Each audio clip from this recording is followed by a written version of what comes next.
So much of America's comparative failings in coronavirus has been about willingness of a large-scale population to take on these behaviors, whether it's social distancing, whether it's avoiding large groups, whether it's mask wearing. How do you go about enforcement of those requirements? Are these honor code violations if you find that some students are not behaving in that way? What do you do?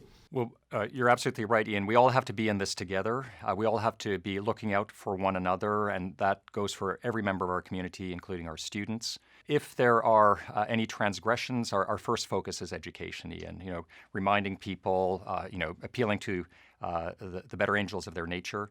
If we see gross violations, large parties, for example, then we do actually have to take steps. I mean, there's no question. We're working with our graduate students right now on defining what those steps would be. I think it's something we have to do in partnership with our students to define this, but the students have to be have skin in the game. They have to be participants in this. Otherwise, it's not going to be successful. And everybody wants this to be successful.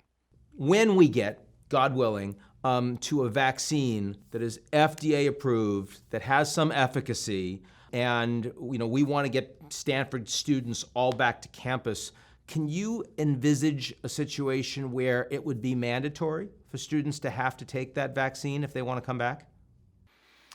That's a great question, Ian. It's one that we are looking at right now with our health authorities, with our bioethicists on campus as well.